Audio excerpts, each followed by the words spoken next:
Ladies and gentlemen, welcome to this special interview. Today we have a returning guest to the show, Craig Hemke of TF Metals Report, located at tfmetalsreport.com. And I got to tell you, there's chaos everywhere right now. There's chaos in the stock market, there's chaos in the streets, there's chaos with the election. But oddly enough, over the last couple of months, gold and silver have been this oddball sea of tranquility and not really going anywhere. So we need someone who can help us sort that out pretty much better than anyone else can, because he's not going to bring his agenda and he's not going to bring his bias with him. That's Craig Hemke of TF Metals Report. Craig, I'd like to thank you for joining us again on Silver Doctors. Always a pleasure, my friend. We certainly have no shortage of stuff to talk about. Indeed. Now, Craig, let's start with the stock market, because we had this major plunge yesterday. And, I don't even know what to make of the stock market anymore, Craig, because, Trump comes out and he says, vote for Sleepy Joe and the stock market's going to crash. Then the mainstream media comes out and they're like, well, it's actually better if Sleepy Joe wins because he's going to spend more money. So that's better for stocks. And that's one thing. And then another thing I'm thinking about the stock market is, if there's really some deep state globalist plan to remove Trump from office, then, it would make sense that they want to crash the stock market all the way until Tuesday, because that's what he staked his presidency on. So the mainstream leads us to believe. So I don't even know how to make sense of the stock market right now. It looks like we're down again. Oh, we're about to be back up magically with this recovery in the market today. So help us make some sense of the markets right now, Craig. Well, I'll go with you on that, Paul. I think that there is a disincentive to float the stock market higher at this point, and I don't know if that's politically related or not, but I do know that the stock market depends on Fed liquidity at this point. Everybody can look at it. I got this question asked of me all the time through the summer. How can the stock market be going up? We got all this COVID stuff going on and lockdowns and 10 million people still out of work and everything else going on. But the stock market, at least as measured by the S&P, is up 51% since March. Well, hey, you want a direct correlation? When did QE to infinity start? Monday morning, March 23rd. Okay, that's when everything had been going to hell all the way through March 20th. And then all of a sudden, here comes the Fed monetizing everything they get their hands on, even corporate bonds and the rest. And, if you're going to create $2 or $3 trillion from thin air, some of that's going to make it into the leveraged stock market. And then to make it look like it's going up, to get the averages like the S&P 500 or the Dow to go up, you only need like 5 or 10 stocks to go up. The Russell 2000 isn't doing nearly as well as more narrow-based indices. And so the stock market is dependent upon an endless stream of cash, new cash, to keep it going. And the politicians have decided that they're not going to supply that new cash until after the election. Now, whether that's election posturing, whether it's a conscious decision to keep the stock market down so that, Trump, has one less thing he can tout, I don't know. But what I do know is that eventually it's coming. There's no way they can get by without creating another couple trill as soon as possible. And then probably we'll get into spring or summer. They'll create another couple trill after that. And the stock market will be going up, as will the metals. Mm-hmm. And, it's interesting because it looks like the yield on the 10-year has gone up a little bit. Like there's this move into the stock market. But it's funny because it seems like, I don't know if the range was like 0.6 to 0.7, but it seems like we like the Fed could use also this crashing stock market to kind of do their sublime, their covert yield curve control in an effort to get that yield back down. Any thoughts on that and how the treasury market and the bond market is playing in with the stock market right now? Well, Annette, you've touched upon a critical point as to why we're on the cusp of, or I guess, a continuation of this precious metals bull market. It really began back in November of 2018 when Fed policy was forced to change. Remember, they were tightening allegedly and cutting back their balance sheet allegedly, and everything was supposed to be, they've been spinning those plates, about going back to normal for about 5 years. And finally, everything snapped. 10-year note got north of 3%, stock market crashed. And that's when they had to change everything. That's when I first wrote, I was looked at as some kind of lunatic in January said this is going to be a year we fire because Fed policy has changed and we're back to 2010-11. And that's exactly what happened. And we made it to 1520 last year, and now we made it to 2080 this year. And I'm sure we're going higher next year because this stuff isn't changing. They have to just create the cash they need to create just to simply service the existing debt. And to keep the liquidity flowing is astronomical at this point, and COVID has only made it worse for them. So I just envision a continuation of where we're going here. There are always going to be consolidation phases. That's what we're in at present. This is what we had to deal with last year at this time of the year. From early September to early December, we went sideways in precious metals prices. We're doing it again now. But I suspect that things will turn and head higher here before we get to the end of the year. And again, next year, I think is just going to be gangbusters again. And getting it back to your original question, it all deals with not only nominal stated interest rates. You mentioned the 10-year Treasury note being about 75 basis points, but it also, I guess, a greater function of inflation-adjusted interest rates, where you take that nominal rate, but you subtract the rate of inflation from it, and you get a real return of about -1%. The Fed has already studied and continues to monitor the idea and the past experience that they have with yield curve control, as you stated. That's something that they employed in the 1940s to manage a massive debt to GDP ratio. They've admitted that they're thinking about doing it again. That's probably what they will announce, either in December or at some point next year. And when you cap nominal rates, overtly cap it, say we're not going to allow the 10-year note yield to get over 1% or 0.75% or whatever, and then inflation continues to grow, then that negative real rate gets more and more sharply lower. And that is what will continue to drive the precious metals higher. That's what's been driving precious metals higher for 2 years, and it'll keep going. So let's stick on the precious metals here for a second, Craig, and let's stick with gold first. People thought progress is being made. Every month, people think progress is being made. Ted Butler came out and he was like, no, this is more than just a slap on the wrist for JP Morgan. You wrote an article and you're like, they're back up to the same old shenanigans. Yeah. But on the other hand, I'm looking at gold and I'm saying, it looks like we're kind of holding up here at 1900.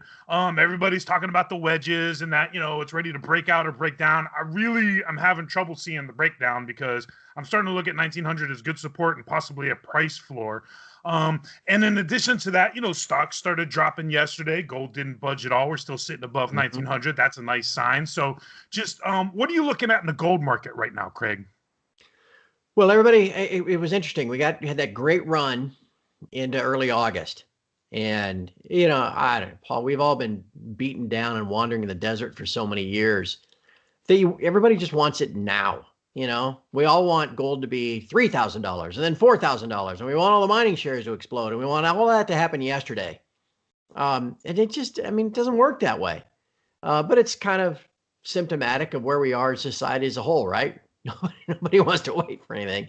We all want it to happen. So then when it doesn't happen, every day is not a green candle, people start to get disillusioned, and frustrated. I will remind everybody listening to us that we spent 5 freaking years without gold getting over 1360 and silver getting above 21. And so when we look at price here today and see 1900 and then, 24, 25, things are going in our direction. Okay. The important thing to realize is that this is happening for a fundamental reason. Those negative real rates I talked about, and the debt service problems and the liquidity problems the central banks have, those fundamental reasons haven't changed. Okay. You just go up for a while, everybody profits, and then you get some last second, big major spike where all the hot money rushes in at the end, and then momentum runs out, and then price falls out, and then all of a sudden the hot money starts to exit, and some people start taking profits, and this is just how it works. Like I said, this is what happened last year. We got to 1560 or 70 in early September and then fell back into the low 14s. by November and early December. And like I said, I was getting all these emails and all the, the regular permabears and chartists were talking about gold going back to 1200. And I was like, why would that happen? And it didn't, of course. And you get the same thing now. People say, oh, yes, well, gold's going to pull back to 1800. If it falls below a certain, wave count, whatever, it's going to go even lower. And anybody that believes that, when it inevitably turns and starts rallying higher, you're going to be caught chasing.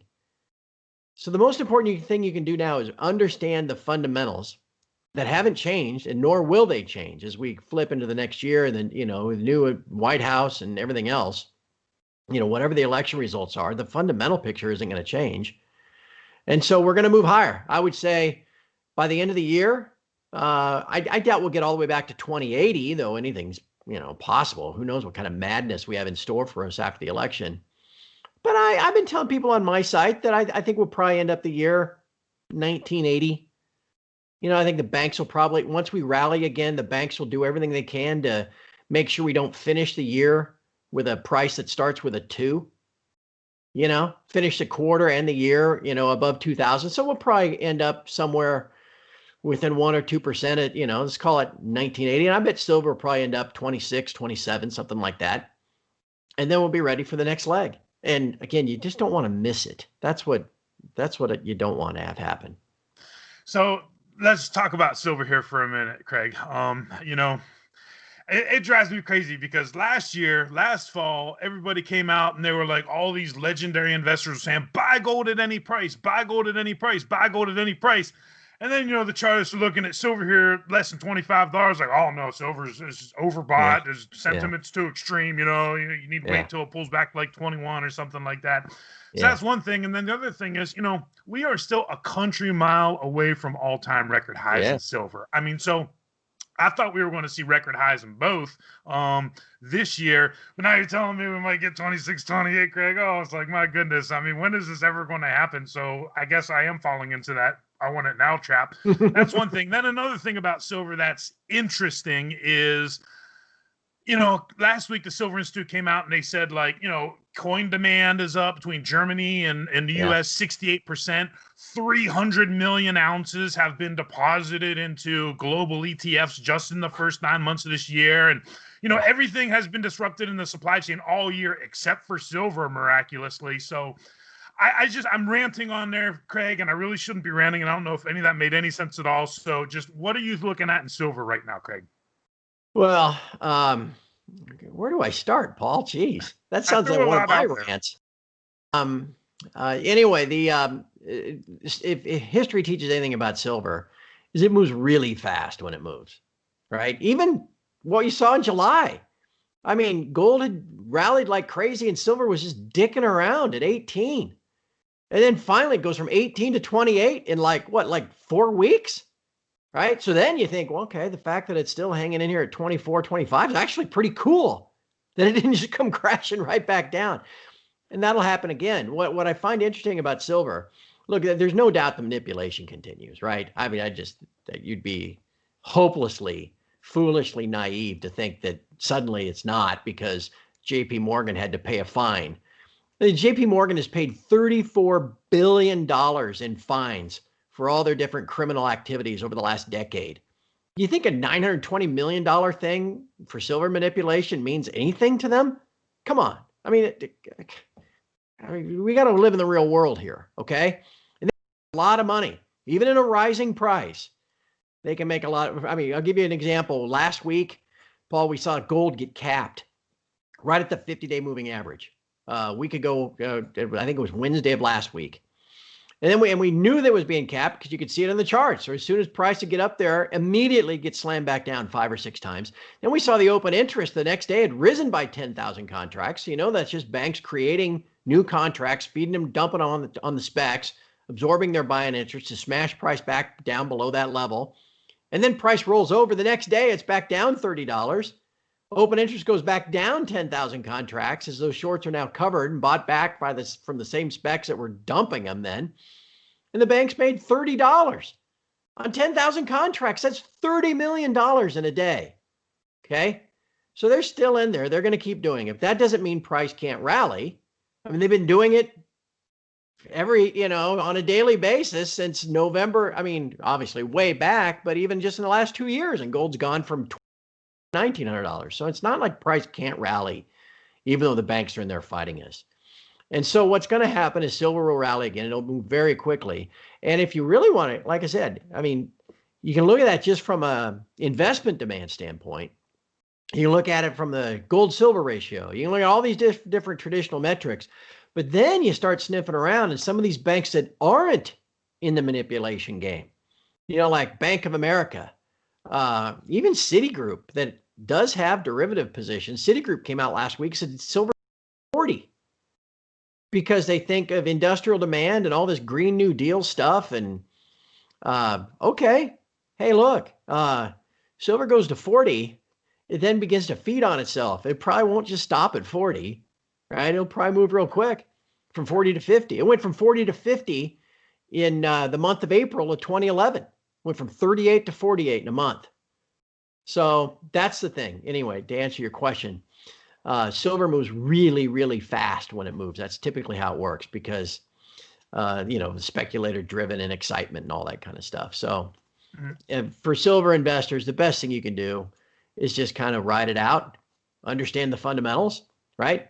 You just keep adding to your stack because price probably isn't going to stay here at 24 forever. Indeed. And I was looking at, I recall a tweet that you put out a few days ago. I can't remember what all you were comparing, but like you were talking about, hey, check this out. Since the QE to infinity started, look at all these assets. It was like the dollar and it was like silver was the best performing asset. So even though we're still sitting here at $25, silver is still the best performing asset since, QE to infinity began.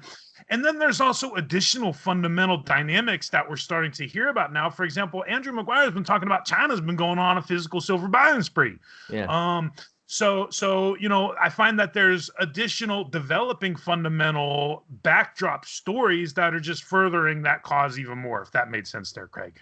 Yeah, absolutely. Even Sister Christian CPM Group talks about supply shortfalls, and he's the biggest bear of all time, trying to always make sure he talks price down for the Silver Users Association because the silver users want a lower price. You're using silver, right? So even those type of experts can't massage the math enough to make it look like there's a supply abundance surplus, right? So then if you got extra demand coming, all this Green New Deal stuff and California demanding all electric cars, and what is it? Is it this year or next when every new house built in California has to have solar panels on the roof or something? You got. Wow, I didn't know that. Wow. I can't remember. That was past year and a half ago, and you had kind of this like cooling off period where you could still build houses that didn't have that, but that's I don't know, I'd have to go back and look, but I know that's soon, 21 or 22.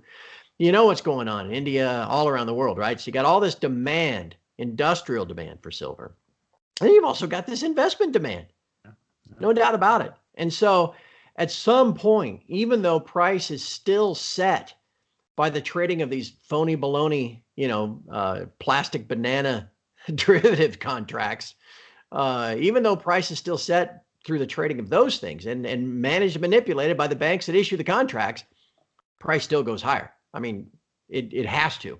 It's like what we saw earlier this year, Paul, with the disconnect between the paper price and the physical price. Remember, the paper price for silver went to 12. Well, you couldn't buy even on Silver Doctor. What was the lowest that you could buy? 24? Yeah. 25? It was, and right now, even generics, you're still paying, about $27 just for an ounce of generic silver right now. Right. And so because of that disconnect, well, not solely because of that disconnect, but partly because of that disconnect, the CME Group had to fundamentally change the COMEX and turn it into a physical delivery vehicle, because the paper price had no connection to what the physical price, the spot price really was, when people could actually get their hands on the physical silver. And so unwittingly, they had to kind of open Pandora's box and turn the COMEX into a delivery vehicle, which it never has been and was never designed to be. But ever since they did, the vault stocks have had to soar, with 50,000 gold contracts in April and 50,000 in June, or maybe April was too soon. I guess that was in March. It was June, August, and now even October, which is traditionally the lightest volume delivery month of the year because everything goes from August to December. Historically, October maybe does 3,000 gold contracts, maybe delivery. Had 32,000 standing, and they've delivered about 35,000. Yeah. So, I mean, you even got that kind of a fundamental change of people for physical metal anywhere they can get it. God knows what December is going to look like. And that's all part of the reason why I think price will rally into later next month and in December. But anyway, this is a whole brave new world. And the banks are scrambling to kind of hold the pricing scheme together. But even as they do that, I mean, I feel pretty good. Prices are going to keep going higher just because, Paul, at the end of the day, the math is the math, right? What are we up to? $27 trillion in U.S. Debt. And that's just, what we know of at the public level, but the private debt and the debt servicing that goes with it. When you're servicing debt, that's taking dollars out of the picture. You're paying it back. You're paying the interest. Okay. And so the Fed is already fighting illiquidity. So you've got to keep creating more and more cash to create enough liquidity to not only hopefully, spark some inflation and grow the money supply, but to service the existing debt. And the whole thing just goes exponential at the end. And that's what's happening with the COVID crisis and everything else. And so, look, again, I just keep coming back to this point. Consolidations like the current period that we're in that began really with the peak at August the 6th, they don't go on. I mean, they just happen. They don't go on forever. And we will rally again, probably maybe as soon as beginning in next week, even after the election. And so you've just got to understand the fundamentals. You got to understand the big picture, and you've got to invest and prepare accordingly for, again, the certainty of the math. And let's talk about stimulus here for a minute, Craig. I guess the stimulus is on hold. I guess the next round of fiscal stimulus is on hold. Back in July, Steve Mnuchin came on. This was like the 23rd of July. He was on CNBC and he was like, President Trump wants to get the economic impact payments out to the people in August. Mm-hmm. And, now they're saying, well, it's going to be after the election. And, is it 1.6 trillion? Is it 2.4 trillion? Is it 1.8? Is it 1.7? And, well, we can't really give the Democrat-run states a bailout. But then I'm thinking, well, I mean, are the Americans that gullible? Are we that gullible that we can't think one step further ahead and say, well, when the Democrats are in charge, they're going to be saying, well, we can't bail out the Republican ones, because they're going to need to bail out too. So, so that's one thing. Aren't the people that are standing in line at the food banks and Catholic Charities and Salvation Army in a place like, I don't know, Philadelphia or Detroit or New York City, aren't they Americans too? Are they less hungry than the people standing in line at a food bank in Texas? It's utterly, I'm so disgusted by it all, Paul, because I mean, look, you go back to 2009, man, I still have my Gadsden flag. Used to fly it off my house, had my bumper sticker, went to a tea party because, it was out of control, right? There was still time to try to fix it within the system. Now it just doesn't freaking matter, man. Powell is begging for new stimulus measures, if you want to call it that, new borrowing that he can monetize, because he's desperate to create another $2 trillion and flood it out in the U.S. He said as much, even in the Jackson Hole thing that he gave. He was talking about non-conventional policies he wants to pursue, like helicopter money, this Fed digital money that they want to just credit people's accounts, stuff like that. Go around the Congress if they have to. Okay. They're desperate to create the cash, and the politicians won't give it to them. The Democrats don't want to give up because they know if big sudden infusion of cash make the stock market go up, and Trump will, tweet about it 10 times a day and maybe save his election chances, at least from their perspective. And then the Republicans don't want to do it because, one, they want to be perceived, we're fiscal hawks, we're responsible. Give me a break. And like you said, we're not going to bail out the Democrat cities. Well, those people are Americans too. I mean, come on. And all the while, we have at least 10 million people that are still out of work, right? And again, I just call up your local food bank. Stop by your local Catholic Charities or any of these places that run, a food pantry and see what it's like. And you see the lines out the door and around the block, from people that they can't even freaking eat because they lost their job and they're trying to make their house payment and mortgage. I mean, and we can't come together. The politicians can't come together and give them some cash. Well, well, we don't want to incent people to not work. Oh yeah, okay, sure. But you'll give all the money to the banks that they could possibly freaking need. I'm sorry. Yeah. I'm just very angry about all this stuff.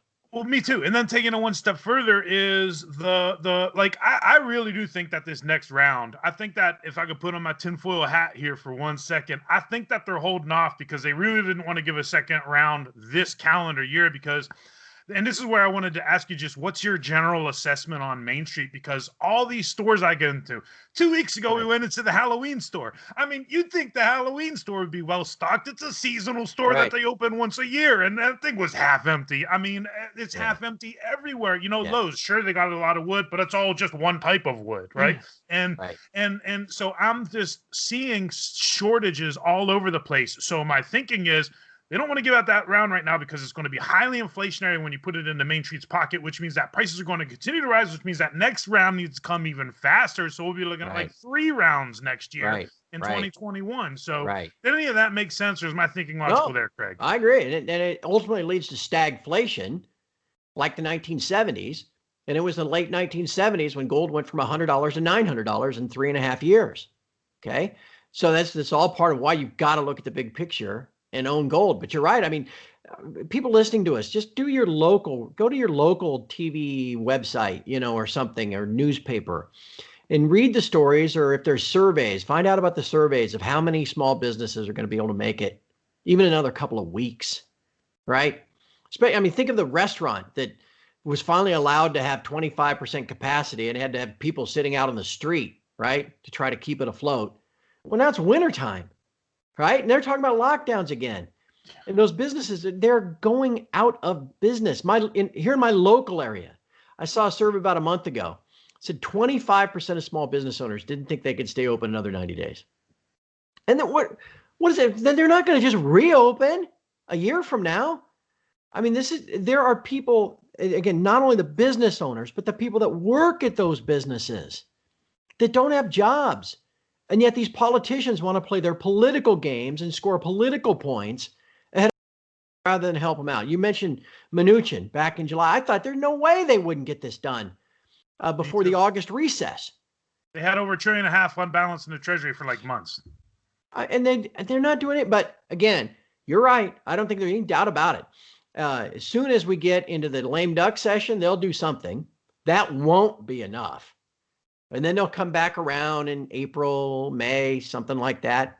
And they'll do another trillion, 2 trillion. I mean, these astronomical numbers. You just said lame duck section, Craig. Let me cut you off for a sec. You just said lame duck section. Were you predicting a Trump loss or no?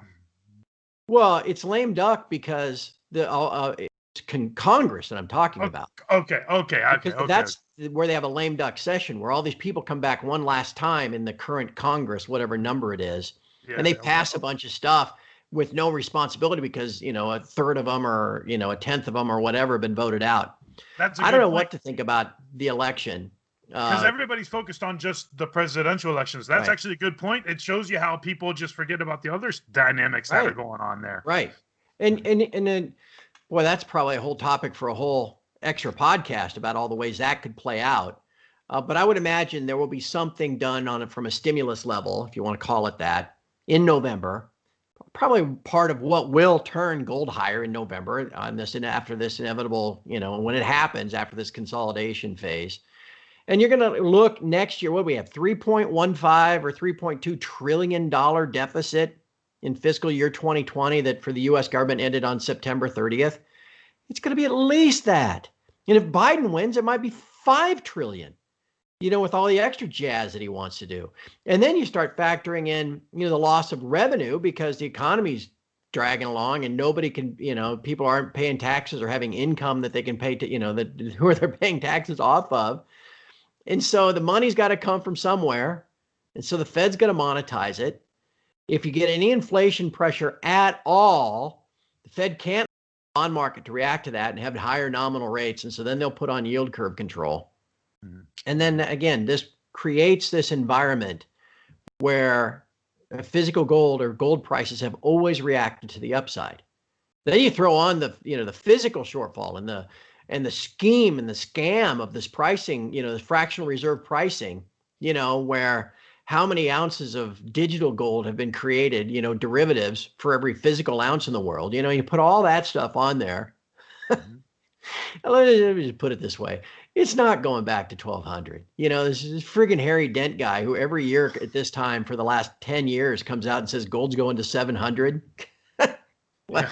It's not.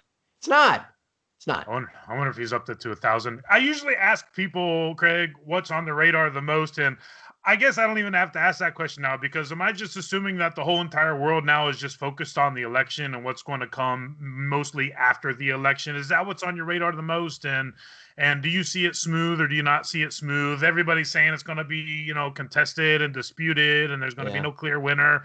Do you think it's going to go one way or another with the dispute, or you're just kind of sit back and wait and see mode? I have thought all along that Biden was likely to win. And if you want me to guess that, and I'll tell you why. 4 years ago, I thought Trump was likely to win because if you're our age, or I'm 54 years old. So I was 26 when Bill Clinton was elected. Okay. So I was 26 to 34 when he was in office. And I was telling people 4 years ago, I said, there's a pretty large segment of the population that when it comes down to brass tacks and you're in the voting booth and you got the devil you know versus the devil you don't know. I'm not voting for that Hillary Clinton, man. Ain't no way. I'll take my chances with this Trump guy. Okay. There was a real disincentive to vote for Hillary. I'm not sure there's that same disincentive that people feel that way about Biden. And I think people, now that Trump is the devil that you do know, are like, I don't know about Biden's policies, but I'm kind of tired of all this tweeting. Now, I'm not saying I feel that way, but there's a percentage of the population that feels that way. And then in the end of the day, to be elected, to, have an electoral majority, all Biden's got to do is win all the states that Hillary won, plus one more. And that's all he's got to do. Flip Pennsylvania or, Wisconsin or, whatever. And that's all he has to do. It's not complicated. And so I think he understands that. That's why he's hiding out in his basement, because all he can do is screw it up at this point. Yeah. So I suspect he'll win, but I can tell you, it doesn't matter. Again, the math is the math. The stock market was falling on Monday because people say, well, all of a sudden there's a chance that maybe the blue wave won't be that great. As if the Republicans are somehow, if they're in charge, the math changes. Mm-hmm. Come on. What? No. We're still going to run 3 trillion to 5 trillion in deficit next year. Okay. It doesn't matter who's in charge. The size, it may only be 3 trillion if Trump's in charge, or 4 plus or 5 if Biden's in charge, but still the Fed's going to have to print all that cash. I mean, that doesn't change. So I don't know. I'm sorry, I'm ranting, Paul, but on a personal level, I just hope it's not, hell for 6 weeks. Contested election and riots and people going mad. I just hope that by the time I go to bed next Tuesday night, somebody has conceded. That's because in the end, we've heard it all a million times, Paul. This is the most important election of our lifetime. Well, probably not, The math says it's not, so. Yeah. So, Craig, what do people get out of tfmetalsreport.com? Well, the website... been 10 years, Paul. Can you believe that? November the 10th anniversary of doing this, which is I just can't believe. I mean, nice. Happy early anniversary. Well, and it gets better every year, Craig. I got to say that too. It gets better every year. Well, I don't know about that, but we try. At my site, it's a global, it seriously is a diverse global community of people. All political backgrounds, from all around the world, but we all recognize the math is the math. So we're all in it together. And, we try to just kind of help each other see our way through. My job, I'm everybody's eyes and ears. I have to put myself through watching all this crap on a daily basis and try to keep people focused on the big picture, like I keep saying. I write some analysis every morning by about It's usually posted by 11 o'clock Eastern. I record a podcast every evening that's usually posted by 6 o'clock, just so that I can be people's eyes and ears. For that and for access to the community, people pay me 50 cents a day, $15 a month. If you think that's valuable, yeah, you sign up. And if you decide it's not, you cancel. But I think, having done it for 10 years proves it must be valuable to somebody. And I think at this time, like I said, we kind of wandered in the desert for 5 years, and that wasn't much fun. But what kept me going, and I got a lot of people writing me saying, God, I would have, thank you for keeping me in it, because I was about to give up, in whatever year. What kept me going is that the math is the math, man. This isn't complicated. Okay. You can get distracted by all the people with their swing trades and the media and all this other jazz, but the math is the math. Okay. Things are moving exponentially now toward a point where, you just can't service it anymore. It's like pulling on that old rubber band you find in a drawer, and you pull it and it starts to fray, and you think, well, I can't believe I pulled it this far. Let's pull it a little farther. Oh, look at that. It's good. Bang. We're that much closer to having it come. So anyway, what keeps me going is understanding that all of this is terminal, that it's coming. And we try to make that point every day at tfmetallsreport.com. It's like having a subscription to a newspaper, but way more valuable than a newspaper in and of itself. Craig, I'd like to thank you for joining us again on Silver Doctors. Always a pleasure, my friend. Hang in there.